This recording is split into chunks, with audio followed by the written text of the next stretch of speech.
to be a volunteer with the Canadian Centre for Men and Families, Alberta. And I'm pleased to introduce Charles Fair, who's been practicing law for over 30 years and founded Fair Legal because he's passionate about helping others, ensuring that their rights are protected and that they are treated fairly. Fair Legal deals with criminal, family, and civil litigation matters, and Charles is generously volunteering his time with CCMF Alberta to deliver monthly webinars on topics of common concern to the population that we aim to serve.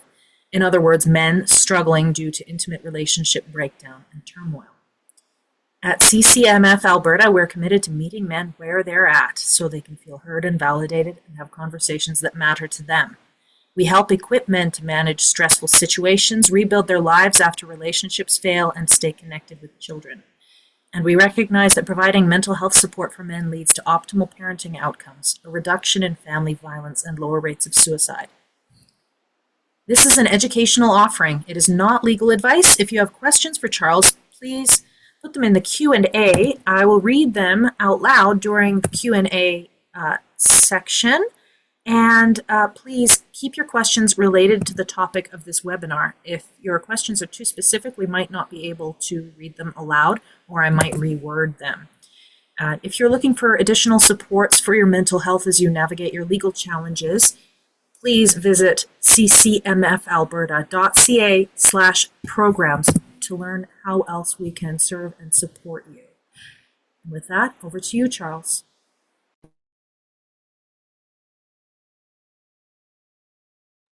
Great, thank you very much, Vanessa. It's always a pleasure here to work with you guys at the CCMF. I think it's a very valuable resource that you guys provide to the community, an underserved group, that being men going through a breakdown of their intimate relationships. So tonight we're going to be talking about some ways to protect yourself and your children in high conflict situations. And I think we have some slides coming up, quite possibly. But in any event, oh, here we go. Catherine's going to manage the slides here. And again, we want to, when you post a question, make sure that you don't put in anything that's too confidential about your particular situation, because we don't want to inadvertently cause a problem in your case. So in any event, our topic tonight is high conflict divorce, and we're going to give you some information and some tools to protect yourself and your kids. So next slide, please, Catherine.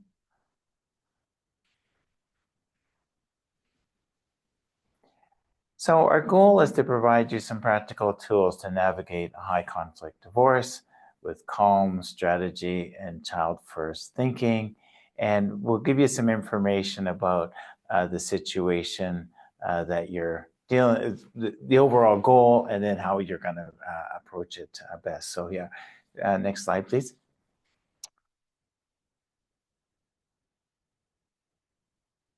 So let's talk about what is a high conflict divorce. And that's where you've got a breakdown in communication, you've got frequent arguments, emotional escalation, you can't reach agreement easily. Some of these arguments and the emotional escalation is happening in front of the children. There's miscommunication, there's open hostility, a lot of resentment. And in terms of legal conflict, overuse of the courts or threatened use of the courts is a good marker for a high conflict divorce. And sadly, the children are caught in the middle in these kinds of conflicts. So that's what a high conflict divorce looks like. Let's take a look now at some specific areas. So, and again, we're going to focus today mainly on families that have children. So essentially, the law is going to be focused on the best interests of the child. And when I say the law, what I mean is that any conflict, it gets resolved, you know, when you have lawyers working on it, or mediators or arbitrators, we're trying to get to a resolution using what a court might do when having to make a decision. And that's why we talk about the law, focusing on the best interest of the child. So when we're trying to resolve conflict, we're using legal principles about how the best interests of children are defined. The reality is that the conflict often distracts from what's in the best interest of the child, especially when emotions are running high and when you just feel like maybe the other side doesn't understand what's going on, or the lawyers don't understand what's going on, or the court doesn't understand what's going on. And in the middle of all of that, you've got to say, every parent must ask themselves, how can I stay focused on my child while protecting myself and hopefully moving towards resolution?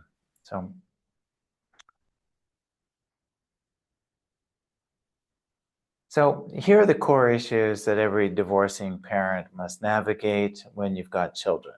1, where will the children live? 2, how much time will they spend with each parent? 3, how are decisions about the children made? And 4, how is financial support of the children handled?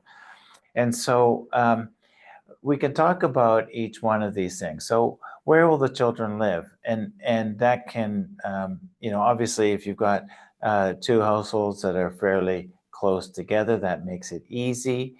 If the children are happy moving from one home to the other, that makes that easy. Where this becomes more difficult, as you can imagine, is when the parents live far apart from each other, or when one parent wants to move. Sometimes particularly if there's a matrimonial home where the children have been living for some time and the children have any kind of special needs, it may be better for the children that they stay put in the place where they have been living. So oftentimes then the conflict over children spills over into the conflict over property.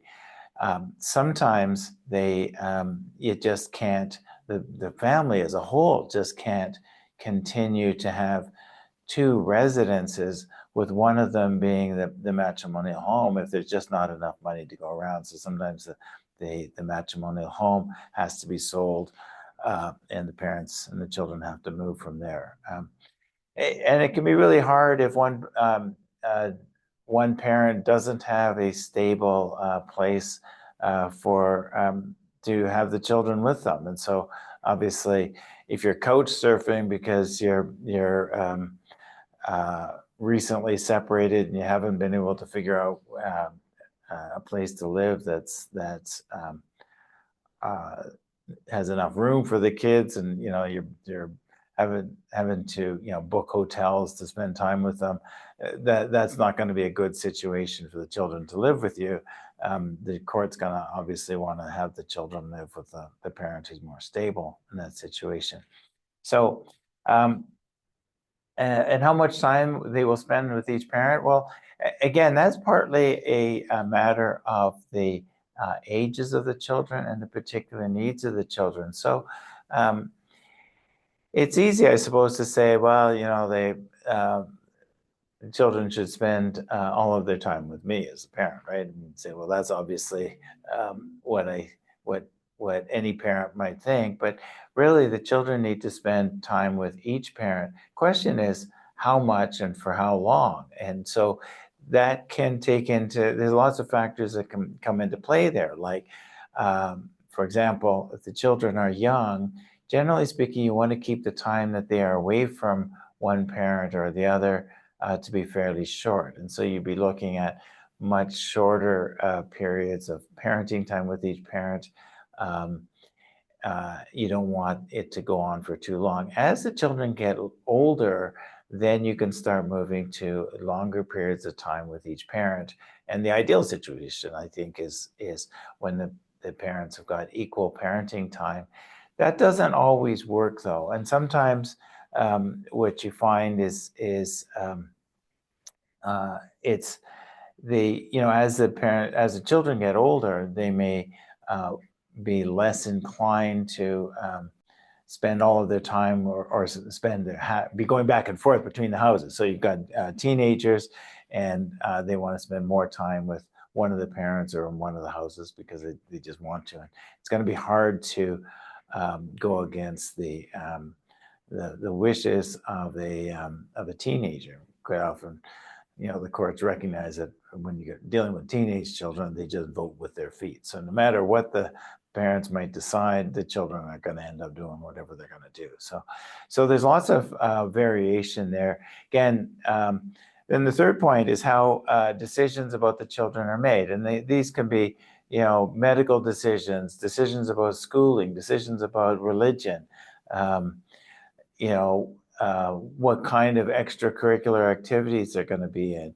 And those are all issues that are going to be hard to resolve in a high conflict situation. So, I see we've got some extra slides there. Sorry about that. So one of the things that we're going to take a look at when you think about who makes the decisions, the best situation is where both parents are involved, because both parents are going to have different perspectives, and they're going to bring different, those perspectives may be very valuable. If you can have a decent discussion with the other parent, then you're probably going to be getting a better decision for the children. The problem is, what if you fundamentally disagree? And that's where it's really going to take some skill, and you've got to be thinking about, am I disagreeing about this because I emotionally invested in being the one to be in charge, or the one that gets to make the decisions? Or is this a case where one of the parents is really making very bad decisions? But you've got to recognize as well that some of those decisions are you might fundamentally disagree, but the courts might not see it that way. For example, you're a dad who thinks that the children should be enrolled in school, and mom wants to homeschool the children. Well, homeschooling is not illegal, and so now you may disagree with the decision of the mom to be homeschooling, but if she's got the primary custody or primary decision-making authority, then it's going to be tough to overrule that unless you've got some really good evidence that that's harmful for the children. And again, that's where you want to be child-focused and thinking about, what really is in the best interest of these children, and that's where we've, in that particular case, we were looking at some testing, see where the children were at, whether they were behind or ahead. And they're behind in some subjects and ahead in others, the court's not going to interfere with it.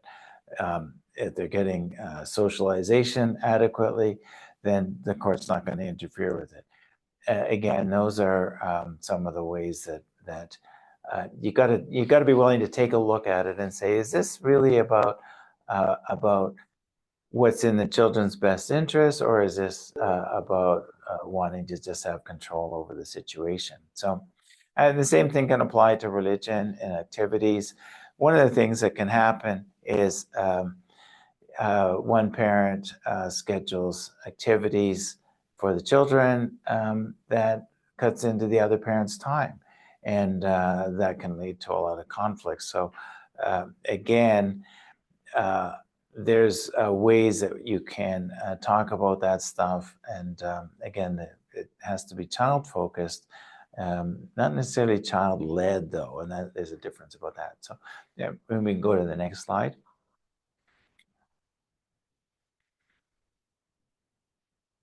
So, and then the last issue is financial support for the children. And really, there's just one point here. Child support is a right of the child and not leverage for either parent. And so, you can't do things like withhold payment of child support because you've been wrongly denied parenting time with your child. you can't, and this sadly is oftentimes, the fight is over primary residential care because it comes with some financial benefits. But recognize this, that even if the the residential care of one child has been of the child has been with one parent, and that's turns out to be wrong. The fact of the matter is that parent had the obligation to support the child, even if they were wrongfully excluding the other parent's time. And so the court's going to say, well, the child support has got to be paid for that time.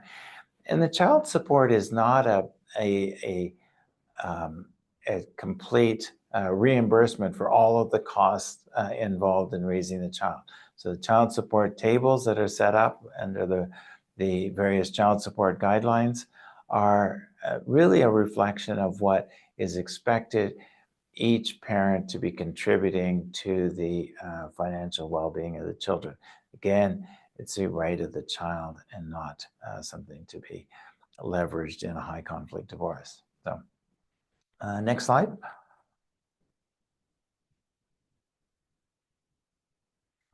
So we want to talk a little bit about emotionally safety, because this is really one of the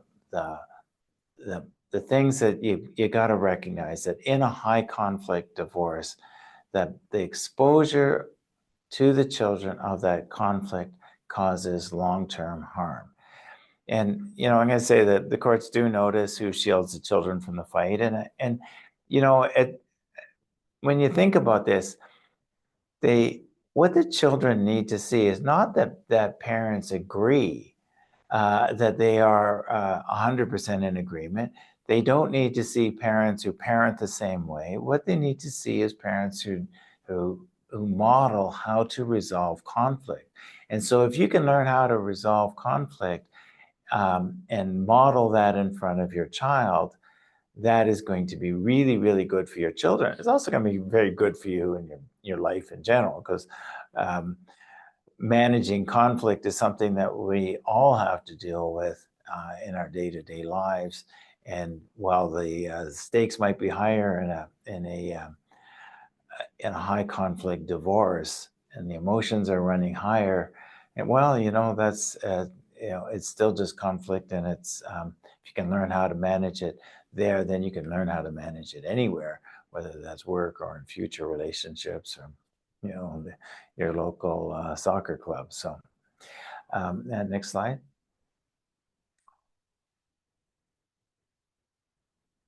So when most conflict, and sometimes I say 90% of all the cases that we get as lawyers is because of failures in communication. And so I always like to talk about the communication rule of three. There's different ways of articulating this, but here's the basic principle.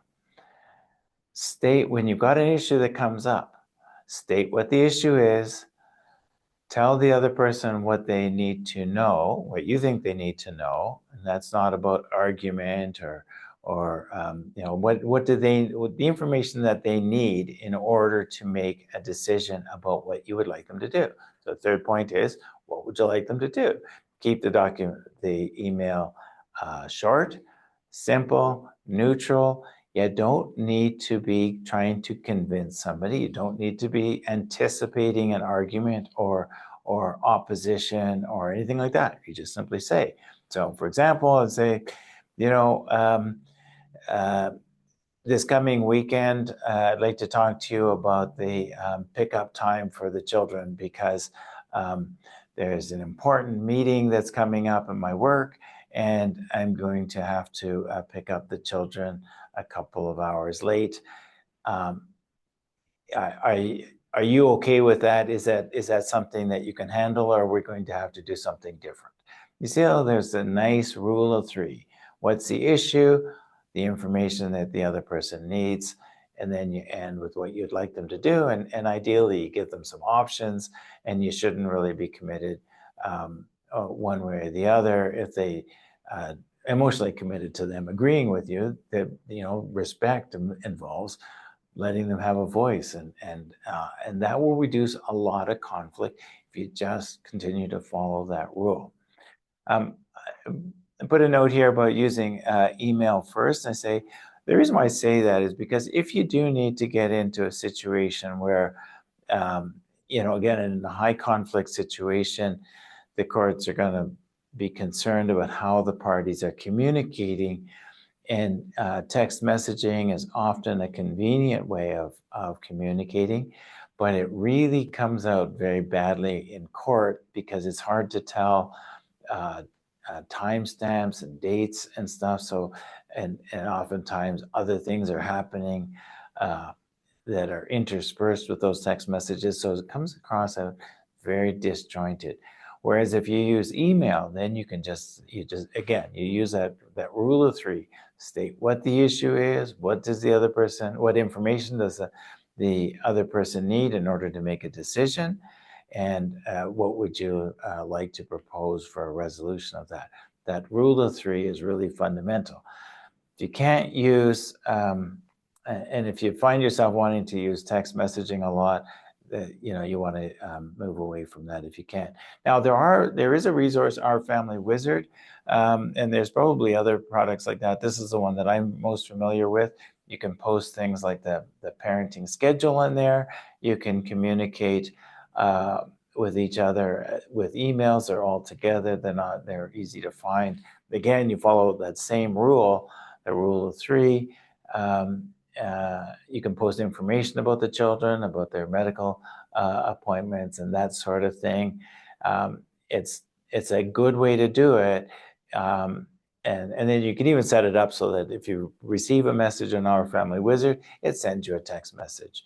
And again, you want to be the one that's using it responsibly.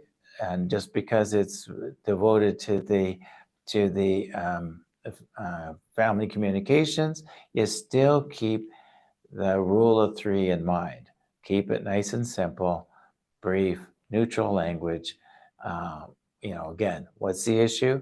What information does the other person need in order to make a decision?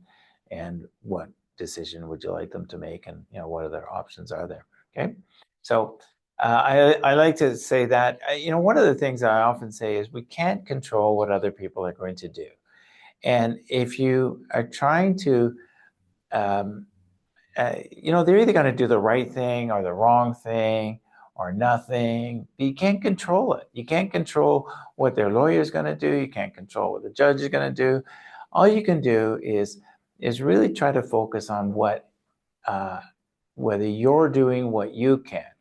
For example, follow this rule of three.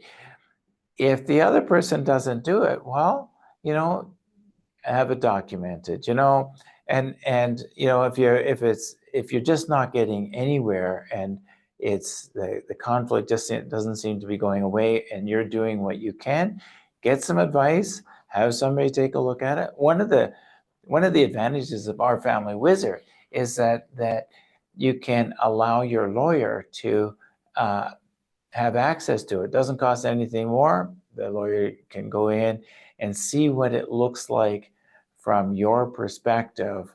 The message is going back and forth, what information has been read, what hasn't been, and all that kind of thing.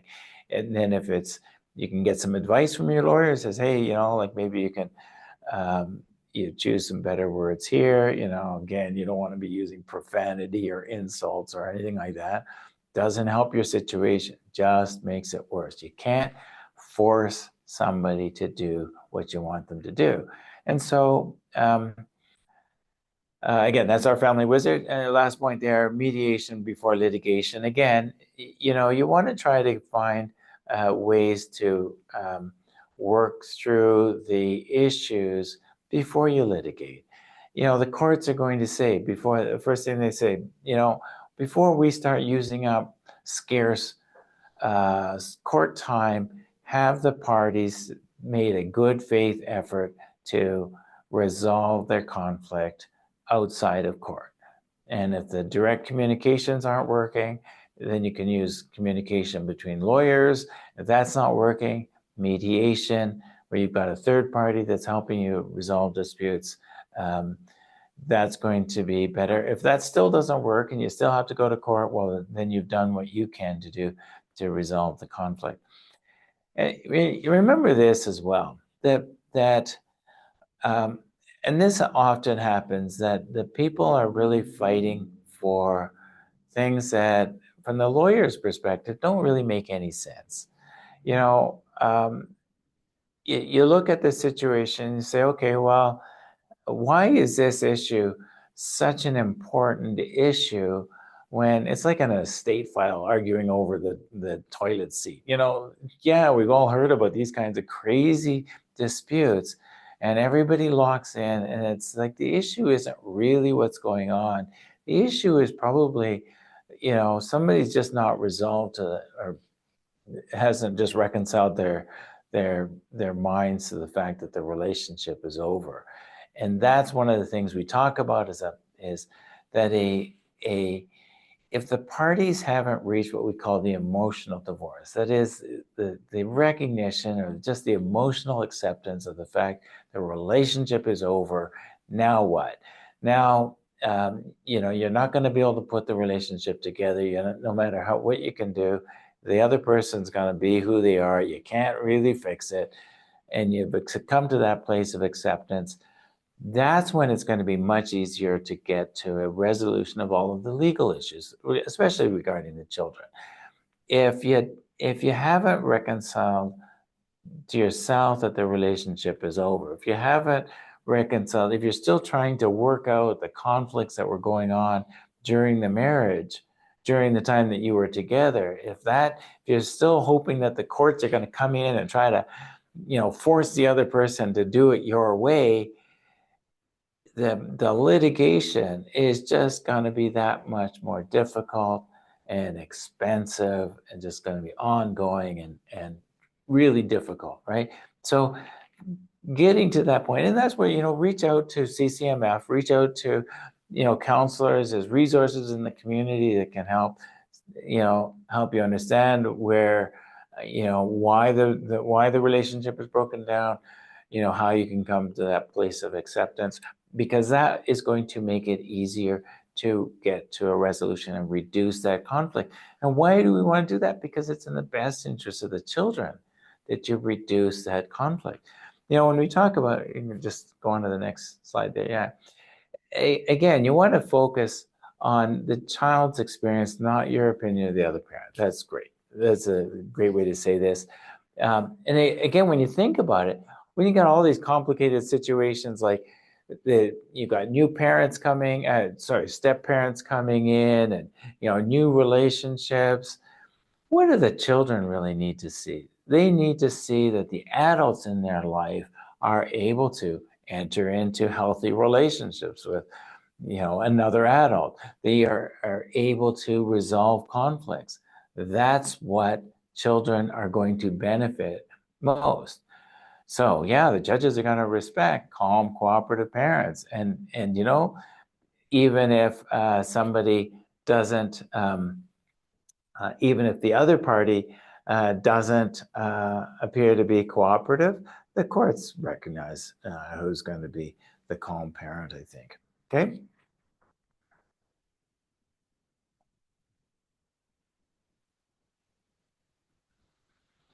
So there is no one size fits all plan.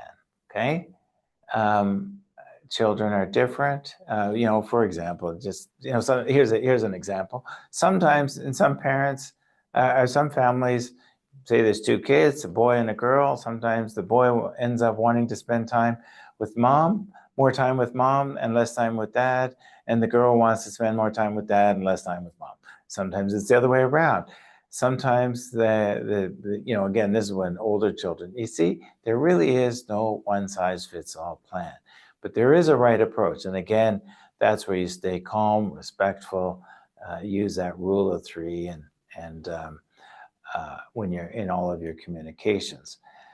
Protecting your child ultimately means managing yourself. That's what you can control. You can't control the other party. You can't control what, anybody else in the universe is doing, but you can control, hopefully, yourself. I mean, I often say to people like, I can't control what's going on out there, and half the time I can't control myself, but at least I have a better chance of controlling myself than I do of controlling anybody else. So be the parent who shows up, be the one who stays calm, be the one who stays focused on what the children's interests are.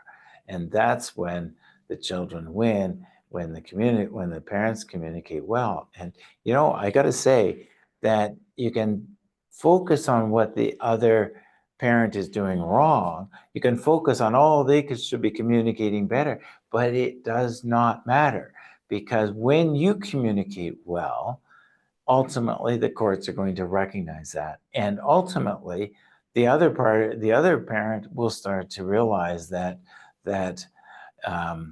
your communication is better than theirs, and then they might, they're really bad, they're going to start getting all wound up and going and start criticizing you for how good your communication skills are. Well, that's just going to look like nonsense from the court's perspective. So that's what I say, you can't control what people are going to do, what they're going to say, what they're going to feel. You just can control your own stuff. So we have another slide.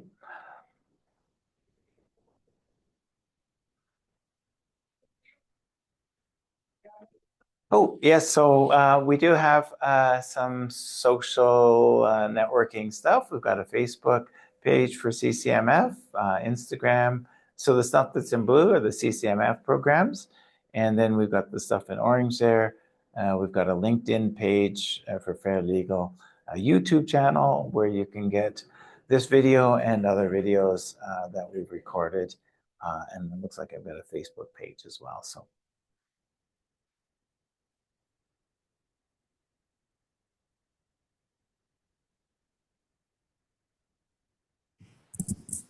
And our next webinar is going to be Thursday, May 8th.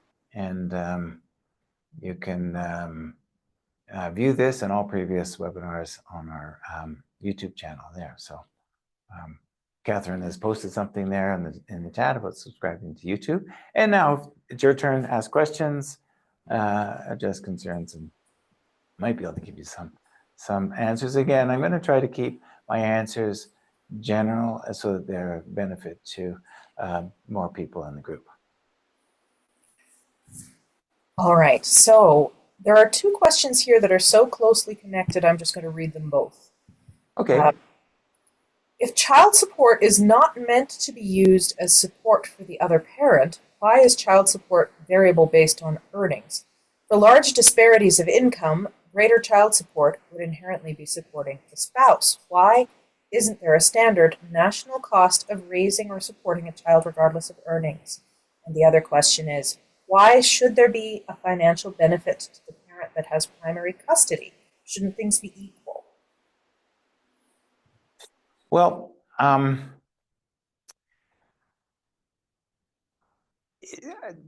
getting into the philosophy underlying this. So if you take a look at the actual numbers, you'll see that the portion of your income that the guidelines are requiring you to pay for the support of your children is actually fairly minimal.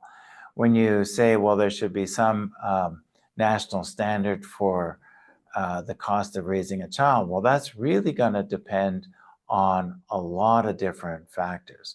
Where you're living, what part of the country you're in, the standard of living that the children are used to. And, if you've got a child that's say, particularly, that gets into, never mind. If you've got a child with particular needs or something, that, again, that's dealt with through what we call Section 7 expenses and reimbursement for those. But the basic expectation is that if you've got an income, you should be putting something towards your children, even if the other parent has got a higher income, because they're expected to put something towards the raising their children as well.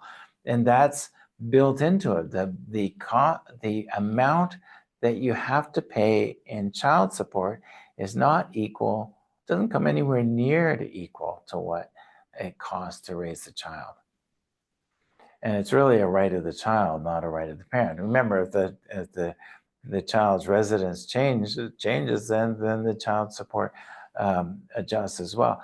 When you have a shared custody, when the residence is more than 40%, between 40 and 60% in each parent's homes, then the child support is calculated a little differently, and it isn't automatically a set off of the two table amounts. So there can be some adjustments that kind of equalize the standards of living in both homes at that point. Okay, another two connected questions about child support. What Okay. does the court do to ensure that child support benefits the children? And why is there no accountability in how child support payments are utilized? Because it's an almost impossible task to figure that out. When you think about it, if somebody's paying the rent or the mortgage using their own money, and they're using child support money to do to take a night out with their friends, does that say you can't have a night out with your friends if you're receiving child support? Well, that doesn't make any sense. So how do you determine? Now, this is a common complaint that the child support is not being used for, buying the kids clothes. So the kids are always, and this is a typical scenario, is you're paying child support and the kids are coming back and just, you're getting the kids and they're just terribly dressed. The shoes don't fit, the clothes are ripped, they're old or whatever, the clothes don't fit. So you take them to the store, you buy them some new stuff, grumbling all the way about how come the child support isn't being used to pay for the clothing. You send the kids back with the new clothing, and then it comes back next time around, rinse and repeat, and the same thing happens. Neither parent should be, you can't control what the other parent's going to be doing. And the court is just not going to be happy hearing about those kinds of disputes. They're there for really big disputes. And if the parties can't afford to buy kids stuff for their parents, they can't buy stuff for their kids, well, that's the way it is. So the kid has shoes that don't fit properly. Now it's an issue if there's clearly lots of money. If somebody's not buying shoes, you can gripe about it. But at the end of the day, do the kids care? Is it really having an effect on the kids? Or is this really about trying to control what the other person's doing with their money? And that's where it really is why the courts, I don't think, really get involved in this, because they've got a responsibility to raise the children. They're expected to be contributing out of their own resources as well. That's how the child support guidelines are intended to work. They are not full reimbursement for the costs, but costs of, parents are allowed to spend money on some things other than children. Doesn't mean that they're not raising their children. Now, the children are malnourished and, not being fed, not being clothed at all. And if it's risen to that level or it's descended to that level, then maybe there's a remedy. But the minor stuff, the courts aren't going to be concerned about. So, is there anything that you would say in answer to the first part of that question, which is what does the court do to ensure that child support benefits the children? I don't think they can. I really, again, unless there's really solid evidence that the children are not being fed and clothed, and the child support is getting paid, and instead of having a stable residence, they're living out of the other parent is living out of their car, their van with the children, and they're not, instead of, it has to be extreme like that. Trying to complain about, what they're spending their money on, it's tough. Right? Mm-hmm. And when you think about it, which is more important for the kid? That they be enrolled in, say, a sports program and maybe have a little less, fancy clothes. I mean, and sometimes kids don't care. I remember when I was a kid, I didn't care. I had my friends buying me clothes because I didn't care one way or the other. I'm guessing my parents didn't really particularly care either. My friends in high school were saying, "Oh my God, look at what you're wearing. They buy me clothes." Anyway, maybe it doesn't really matter to kids, right? And that's where it has to be child focused. Not that my experience should be used as a measure of what other people should be doing. But again, is this really the important issue for the kids? Is it really just a control issue? And that's where you have to be very careful that demanding how the money is used can be perceived as being coercive control, and that's going to cause other problems for your divorce. So unless it's really important, I'd say just accept the fact you can't control the other person. Okay. What is the best way to fight situations where children are being withheld during court-ordered parenting? Yeah, and this is tough because that's you got to figure out why that is, and there might be lots of excuses and all of that, and that's where you're going to have to be very careful about how it's documented. And one of the things, this is the parental alienation issue or estrangement, or where there's a breakdown in the relationship between one parent and the children, and really the courts now recognize that both parents can be contributing to that. And so one parent is withholding the children, it may be that they are perceiving or that there's some uh, issues that you might be causing, right? So be careful when claiming parental alienation. That's not to say that the parental alienation might not be the biggest thing, but the alienation may be, you may be inadvertently contributing to it. And that's not good, right? There are very subtle ways to influence children. And that's where it's important to say, okay, the we call it a hostile parent problem. That you've got to be careful that you're not the hostile parent, and that you are interfering with the other parent's relationship with the children. That's a principle that applies to both mothers and fathers, but that's something that you can control. So again, you want to be careful that when you're alleging parental alienation, that you're also figuring out whether you might be inadvertently contributing to that. And that's where getting some counseling, maybe some family counseling, that can help.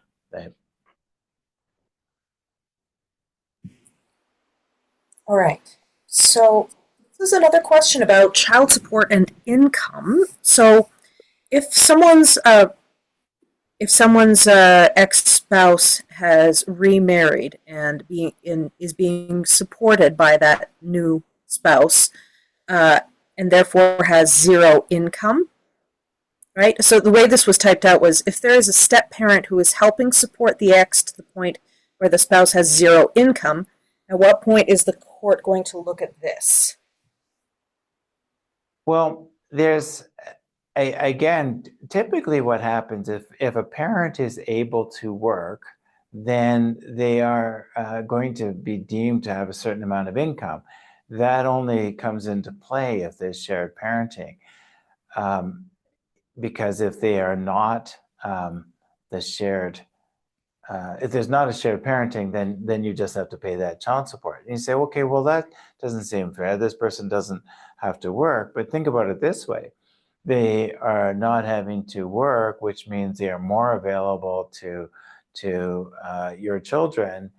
And while you have to work, and that might seem a little unfair, it might be in the best interest of the children, um, that they have a full-time parent available to them. Um, so yeah, I get it. It feels like it can really feel sucky to be paying into a family where one parent doesn't have to work.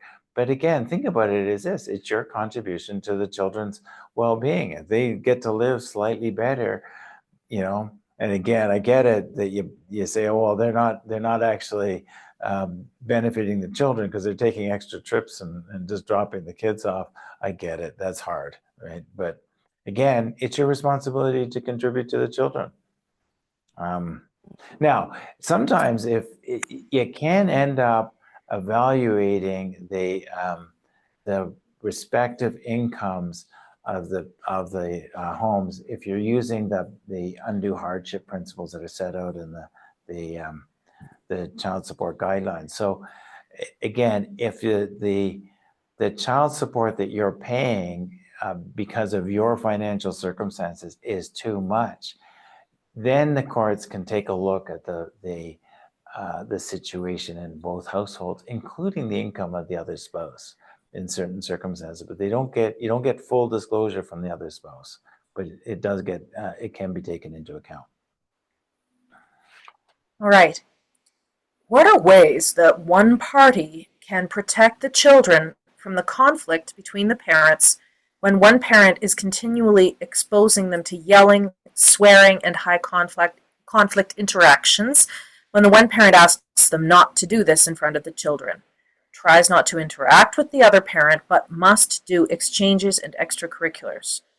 If the other parent is continually acting with contempt of court orders and trying to weaponize the court with vexatious litigation, frivolous applications but that need to be responded to, and blatantly saying that they will not comply and they will threaten court to take away shared parenting if they don't get what they are demanding at that moment. Well, and this is where I think sometimes the best money is spent not on lawyers, but on getting a practice note 7 or a practice note 8 evaluation. A practice note 8 evaluation might, and that's what that is an assessment of the whole situation, what things are like in each of the families, each of the households, and figuring out what's in the best interest of the children. That's an expensive, time-consuming process, but if you're finding, trying to get the courts to intervene is, you can't keep going back to the court, and the courts are going to finally say, you might tweak something once or twice if there's been a real change that needs to be addressed, but at some point the courts are going to say, look, your next option is to go to trial. And you schedule trial dates and you have it out, and then you end up with an order after all of that. But the best outcome on a trial is probably going to be one where you've got a practice note 8 assessment, or even a practice note 7 assessment as well. Practice note 7 is a therapeutic intervention to try to say, hey, can we do something to fix the relationship between the parent who's not getting time with their child? Sometimes it has to go beyond that and get that higher level assessment. And I think you're maybe better off to just recognize when that happens than trying to force the court to intervene. Your money's going to be better spent, I think, getting an assessment done. Now, there's going to be some legal fees to get that process going, but it's going to be cheaper than trying to do it all by affidavit evidence saying how you're the better parent. And so the court's just going to say at some point, they say, well, let's go have a trial about this. So What is the typical remedy for when children are relocated without consent or court order, and the relocating parent has the majority of time based on the move? What would typically happen to the future parenting schedule? So if you look in the Divorce Act, and that's kind of a model procedure that's to be followed, the parent who proposes to leave should be saying, here's with lots of notice. There's a particular notice period to say, okay, I'm intending to move for this reason, and here's how I propose the parenting happen after that. And then you have an opportunity to object to that and have the court weigh in on it. Because sometimes it's the courts aren't necessarily going to agree that the children should move. Now, if a parent moves without consent of the other parent, and they do that in a way that interferes with your parenting time, then there may be some remedies to get the children returned back to Alberta, but you have to act fairly quickly. So you got to, you know, if it's a child abduction situation, you've got to act quickly and start taking legal action. So this is my follow-up question then. You just said if it's a child abduction situation. Are you saying that removing the child without the consent of the other parent and without a court order, that is a form of child abduction, right? It may be. It may be. I mean, without knowing the specifics, right? It depends on what on the you know, if the parent is just all of a sudden they're cut off, they're not getting any parenting time, and the other parent moves away, no notice and anything like that. Yeah, I'd argue that that's a situation of child abduction. You know, if the parent, you know, is not getting a lot of parenting time, you know, the one who's left behind is not getting a lot of parenting time, because, you know, that may be a little hard, a little less clear. Mm-hmm. Okay. Why isn't there a free service similar to the maintenance enforcement program that would address situations where one parent is withholding a child from the other? Mothers can Oh, easily, oh yeah, so, mothers can easily withhold children from their fathers, which force fathers to spend thousands on legal fees for court orders, which mothers can continue to ignore. What free options do fathers have to be able to see their children when their mother won't allow access? yeah. You know, that's a really good question, and I like the way that's posed. I don't think I've ever heard it posed that way, right? A enforcement of parenting orders is a little more complicated than enforcement of financial orders, is probably the simplest answer. Not saying it's right, but think about this. How do you enforce a parenting order? Do you send the police who haul the children away, they put them in the back of the police car and drive them to your house while they're kicking and screaming and over the wailing, and maybe they even get to see the other parent put in handcuffs or something? Is that really in the children's best interests? This is why this is so difficult, is because how do you actually get enforcement in a way that isn't harmful for the children, regardless of unless it's a safety issue, right? And that's why children's services are there. You know, if there's a child protection issue, that's exactly what happens is the social worker goes in with a police officer and they take the children.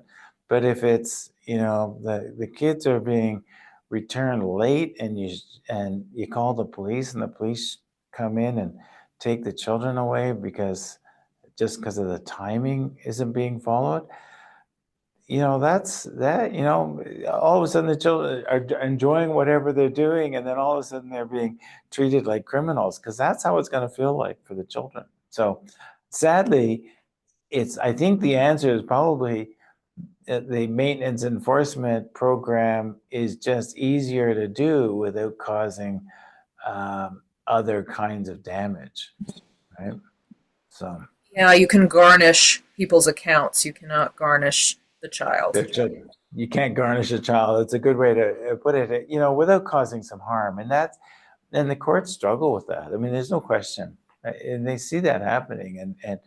And you know, the courts will start lecturing the parent who's withholding the children, because if they don't have really good reason, and this is where if you're the one who's the victim of that, you got to be thinking, have I contributed to this?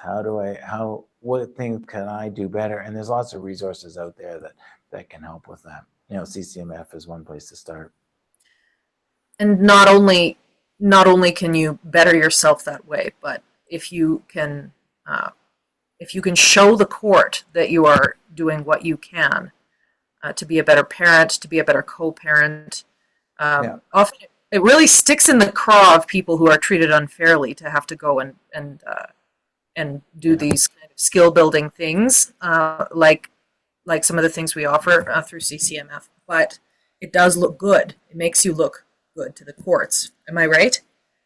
Oh yeah, for sure. Like, um, and there are situations where, believe it or not, the dad is the one that has primary custody of the children, and the children don't want to go see their mom, and that, and you got to be really careful that you're not regarded as a hostile parent in contributing to that estrangement, and again, the if the courts see that you're doing what you can to encourage that, that can avoid a really drastic outcome, which the courts sometimes do. The courts will sometimes switch custody, maybe, and that's tough. Maybe that requires the police getting involved, but at least it's only once. But still, that's really tough for the courts, right? They don't like being behind that kind of order. Is a professional risk assessment by a forensic psychologist equal to a practice note 7 or 8? No, that was easy. The scope of a practice note 7 is very different. It's meant to be to the extent that there's any evaluation going on in that situation, what the intention is to evaluate for the purpose of coming up with recommendations of how to improve the situation. What can the parents do to reduce the resistance that the children are showing over parenting, going to with the other parent, right? That's a therapeutic intervention, or the reconciliation therapy, that kind of thing. A practice note 8 involves a lot more assessment of both parents, whereas the practice note 7 really focuses on the very narrow issue. What might the parents be doing that's interfering with the transitions from one household to the other? Mhm. All right. We have a couple of follow up questions I, here. I, I was just going to say on that, the other thing is a practice note 7 can just simply be a voice of the child report. And that's really only going to be appropriate when you've got older children. I don't personally, I don't like voice of the child reports, because it's um, unless it's handled really, really well, the children shouldn't be placed. This is not a decision for the children, right? They could have a voice, I suppose, but they shouldn't have to that burden of choosing between their parents. But so, Oh yeah, I couldn't agree more. And besides, they don't even know what they're being asked if they're very young. right, right. So Okay. you tend to get practice note 7 reports when the children are young, tend to be the therapeutic ones. It's only when the children are older, 10, 11, 12, that's when you're going to get the practice note 7 voice of the child kind of report. Mhm. Okay. So uh, we have a hypothetical scenario here where uh, the combative parent cons the responding parent into moving across the country, then immediately after moving disallows him from entry to the home and leaving him homeless in an unfamiliar city with no contacts and nowhere to go. Okay. Huh. Almost describes my situation years and years ago. So, it wasn't that bad. Um, yeah, it is possible to develop contacts. That's when you reach out to CCMF and get support. Um, yeah, feeling isolated. And I think CCMF is doing something about the housing situation as well. But yeah, that can be tough. Saying that the other person has conned the other parent into it, that's tough. That's um, if you think that's going to happen, if you think that's what's behind it, you got to think carefully about um, yeah, yeah. I'm not saying that you got to be careful about, how did you get into that situation? Where are the things that you could have done, or it's probably easier to prevent it from happening than dealing with it afterwards, because now you're just starting from scratch. You're homeless. Well, you got to figure that out. Got to get yourself a job. Got to get housing. Got to figure something out so that you can get yourself established. And at the same time, and you got to do that quickly so you can get into court and deal with the parenting issues. So we're at the top of the hour, and would you care to go on a little longer? We've had lots of questions come in, which is just wonderful. Okay. All right, sure. We can go a little bit longer. I do have some other matters I have to attend to, so we can go for another 5-10 minutes, maybe. Okay, sounds good. We may need clarification on this because I don't know what this acronym is. Perhaps you do. How do you fight harassment charges that are against BIC without abuse but suggested unsafe? Um, yeah, I don't know what it means either. Okay, so It doesn't mean that I don't, but yeah.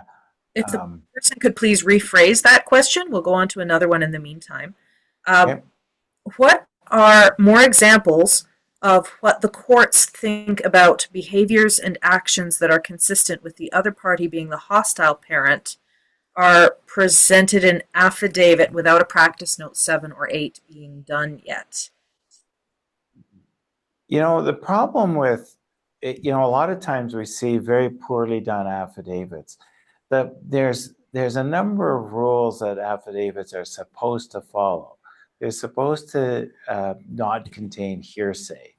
And unfortunately, a lot of this kind of evidence is hearsay evidence. There,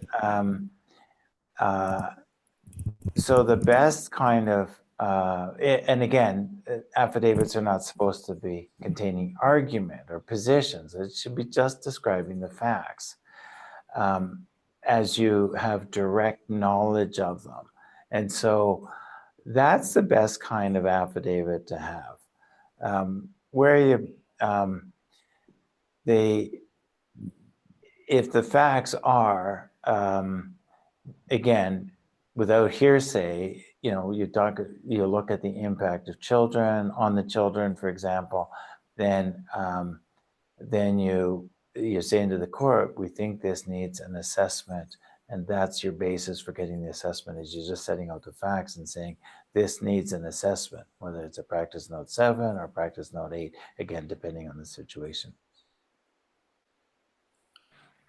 Someone is suggesting that our proposed organization equivalent of MEP could do the same enforcement steps, block their driver's license or registration. Yeah. So now the children can't get to and from their hockey practices, hockey games. Yeah, just without running the risk of a hefty fine for driving without a license. Mm-hmm. Yeah. Why would a 4-year-old have to participate in a voice of the child? I don't think they should, but sometimes it gets ordered. And Section 16 of the Divorce Act states that visitation is a right so basic that any attempt by the custodial parent to restrict or deny access to the non-custodial parent is seen so contrary to the best interest of the children that the custodial parent is considered not acceptable to be the custodial parent. Why does the family court ignore this law? I don't think that's. I don't think the law is stated that way. That's a rewording of the law. Ultimately, the basic premise is that the best interest of the children is always what's paramount, and having a relationship with both parents is a very important issue. The law did have that presumption in it, and then it was changed recently. And I'm sorry, I just don't have the exact wording of it, but that's probably an overwording, an over rewording of the provisions, because ultimately it's about the best interests of the children. And one of the things that's a measure of the interests of the children is a relationship with both parents, as is things like you know safety from abuse, or you can say that if one parent is abusive and the other parent is not, then equality between the parents doesn't make any sense. It's not in the best interest of the children. So and what you want to avoid is a presumption that just that one gender is more responsible for abuse than the other. That's a mistake. How do you fight harassment charges that are against the best interests of the child without abuse but suggested unsafe? Um, it depends on what they are. I mean, harassment can take lots of different forms. And again, if we think about it in terms of communication, I had one client that would send, uh, hundreds of text messages, basically one word at a time. Or you're phoning somebody multiple times a day. No, you need to control your own behavior. Now, if you've made that mistake in the past, and it's given rise to harassment charges, then you need to work with a lawyer to say, okay, how do you establish to the satisfaction of the prosecutor that you've kind of learned that kind of behavior is not appropriate. Harassment can take lots of different forms. I've just mentioned a couple of them, but stalking behavior, showing up, just not going away, not taking no for an answer. We can't control what other people do, and that's a lot of times what's underlying harassment is you're trying to harass the other party to get them to do what you want them to do. No, that's not how you do it. Okay, so this will be the last question. If the Okay. primary parent is in hospital for the foreseeable future and there is only an interim order in place, what are the chances the court would revise the order instead of having the children in the care of a third party? I don't know. It depends on what the objections were for the other parent. Again and again, what does the interim order uh, deal with? Decision making. Because if the parent who's in the hospital has primary decision making authority, and the other parent has been excluded of decision making authority and just has contact, what we call contact, then that may be difficult to overcome. If the decision making hasn't been taken away from the parent, the non-residential parent, then they should be able to step in and say, this has to be done differently. And again, that's tough because by the time you get the courts going, um, the question is, why is it? By the time the person may be out of hospital. What happens if they don't come out of hospital? What happens if things go bad? Yeah, so get legal advice. And that brings us to the end of our session today. Thank you so Yep. much, Charles, as always, for your time and expertise. And I would also like to remind our listeners that you do 30 minutes of free consultation if they go through CCMF. So please visit our website and avail yourselves of the different services that we offer to And, underserved and on, oh, sorry, I to an shouldn't underserved population is what I have. said. Yeah, sorry, Vanessa. I got that was rude of me. The other, just to point out that I'm not the only lawyer now on the CCMF roster. This program has been quite successful, and the demands on my time have been quite a bit. So we're sharing that with another lawyer at this point. So, okay. So Thank the you. idea, and I think that what we came up with is probably an alternating kind of thing, right? He gets one, I get one. You know, we just go back and forth. So there's a randomness to it. You don't get one with him and one with me. That's not going to work. Okay, Aha. not on the free ones. Okay. All right. Thank you so Okay. much. Good night, everyone. Thanks for all your questions. I'm sorry for those that we didn't get to, and uh, I wish you all the best in your legal challenges. Okay. Thank you, Vanessa. It's always been a pleasure here.